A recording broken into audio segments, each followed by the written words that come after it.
sou o Rodrigo. Sou um adicto, né, mais conhecido aí a doença aí como dependência química. Eu hoje já entendi que o que é adicção e o que é dependência química, mas a sociedade conhece a adicção como dependência química. Então vamos falar aí da minha história bem rápida aí, de como começou, como parou e como é hoje. Como começou? Né? Comecei a usar droga muito novo e aquilo me encantou. Né? A sensação do meu organismo perante a droga foi assim uma das melhores sensações que eu senti na minha vida.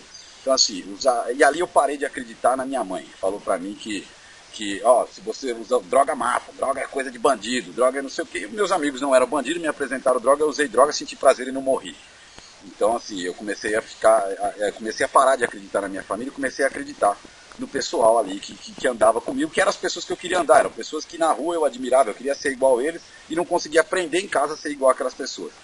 Então assim, e aí começou a situação de gostar daquilo, de pensar naquilo o tempo todo, de querer a substância o tempo todo e não conseguir pensar em outra coisa, deixar de trabalhar, deixar de fazer as coisas. Aí a coisa começou a progredir e eu comecei a desrespeitar a minha família, valia qualquer coisa para o uso, valia qualquer coisa para mim, desde que eu tivesse drogas, né, eu venderia minha mãe, né, que era a pessoa mais preciosa para mim naquele momento. Então assim, roubei minha família, fiz um monte de bobagens, de coisas que eu hoje, em recuperação, me tenho como honesto, a honestidade que meu pai me ensinou a pagar minhas contas e tal. Deixei de pagar um monte de gente, né, pedia dinheiro para os outros sem a menor intenção de pagar.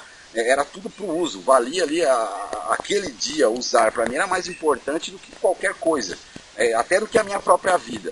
O que levou eu e um monte de pessoas que eu conheço aí à prisão, a uma série de coisas que nem sabe por que está fazendo lá e por que foi parar lá, por causa dessa obsessão de ficar pensando naquilo o dia inteiro e a compulsão de fazer a coisa sem pensar. E como é que para isso? Como é que se resolve isso? Eu não me entendia como doente, não entendia, uma hora eu paro, eu sou malandro, eu faço, eu aconteço, e não fazia. E aí chegou uma hora que eu me vi perdendo, me vi indo dormir na rua, indo dormir, né, tendo casa para dormir, dormindo em favela, dormindo em lugares extremos que eu nunca tive próximo daquilo ali, né? Até ia visitar um amigo, mas saía dali, não passava lá 3, 4 dias enfiado na casa do cara, sem comer. Então foi isso que aconteceu no uso. E chegou uma situação em que eu me vi que eu precisava de ajuda, e fui pedir ajuda para minha família.